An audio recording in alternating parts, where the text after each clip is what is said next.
जो एक बहुत बड़ा नाला है, नाला के दोनों बाजू स्लैब डालकर कॉरपोरेशन ने प्रयास करके बीच के जगह पर ट्रैफिक चालू रखा और ये दोनों अभी तैयार होने के बाद में ट्रैफिक लेफ्ट और राइट डाइवर्ट करके बीच का जो नाला है उसको हम काम करने का पूरा करेंगे।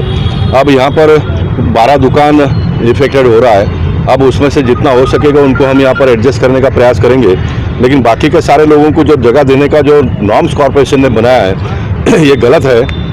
मैं अभी फेस लाइव इसलिए भी आ रहा हूँ कि मेरी आवाज़ लोगों तक पहुँचे, लोगों को सही क्या है गलत है वो पता चले। मैं मेरे ऑफिस में बैठकर पत्र व्यवहार करता हूँ, कमिश्नर के पास जाके मीटिंग करता हूँ, लेकिन बरसों तक इसके पर कोई फैसला होता नहीं है। मोदी जी प्राइम मिनिस्टर बनने के बाद में उन्होंने कानून किया और ये कानून पहले ही कांग्रेस का जब रूल था तब उन्होंने 4 टाइम कंपेंसेशन देने का ये नक्की किया।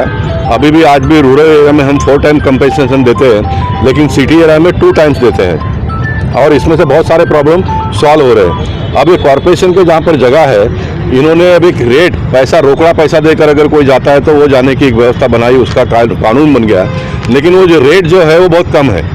रेट जो है वो बहुत कम है। मुंबई शहर में क्या चल रहा है, तो उदाहरण के जगह पर ये बिल्डिंग में अगर कोई फ्लैट बिकता है तो उसका स्टैंप ड्यूटी का वैल्यू जितने में बिका उतने में कॉर्पोरेट गवर्नमेंट लेती है और फिर वही फिर रेडी रेकनर अगले साल के लिए तय करती है। तो मेरा ये कहना है गवर्नमेंट के लोगों को कि ये एरिया में जो भाव में दुकान बिकता है उसका भाव आप पकड़िए और उसके हिसाब से कंपेंसेशन दे दो लोगों को, तो लोग जाएंगे। क्योंकि समझो 1 लाख रुपया फुट में अगर दुकान मिलता है तो आप उसको 1 लाख रुपये के हिसाब से दोगे, 100 फुट का जो भी पैसा बनता है तो जाएगा, यहाँ नहीं तो और कहीं पर भी लेगा।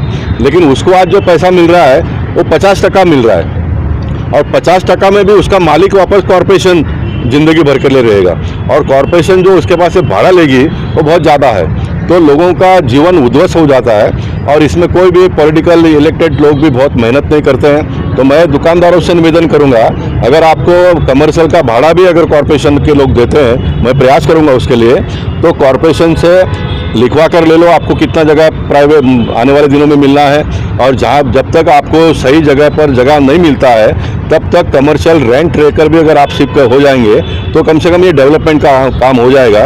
ये मैं आपको कहने के लिए यहाँ पर आया हूँ। मेरी आवाज़ को जो भी मुंबई शहर के लोग फेसबुक लाइव या तो यूट्यूब के माध्यम से देखेंगे, अगर कोई वकील कोई बुद्धिमान के पास और कोई अच्छा इनोवेटिव आइडिया हो जिससे हमारा मुंबई शहर का सारा रोड वाइंडिंग हो, ट्रैफिक की समस्या दूर हो, वो मुझे लिखकर भेजते हैं तो मैं उसका वेलकम करूंगा।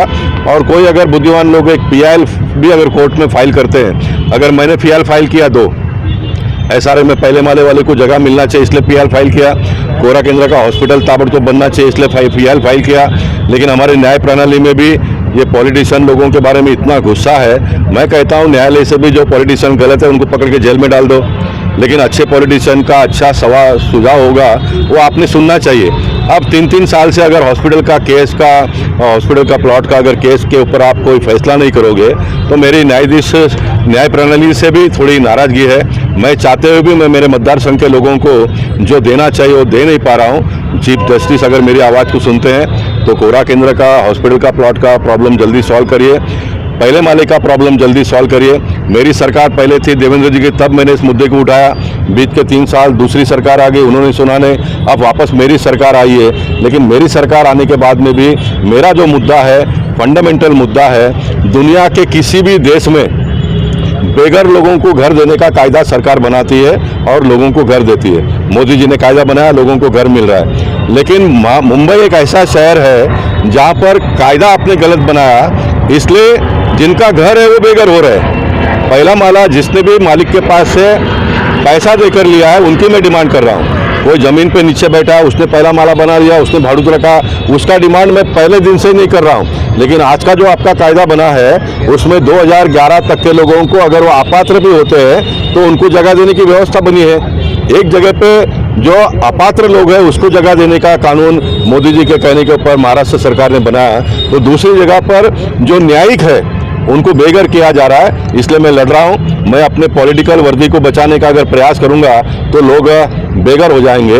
मुझे लोगों का घर का चिंता है, मेरा पॉलिटिकल वर्दी और कितना दिन चले उसका मुझे बिल्कुल चिंता नहीं है। मैं इस पद के बिगर, इस पोशाक के बिगर भी जी सकता हूँ। ये मैं बहुत खुलकर जो भी मेरी आवाज़ को सुनते हैं उनको मैं कहना चाहता हूँ। बहुत बहुत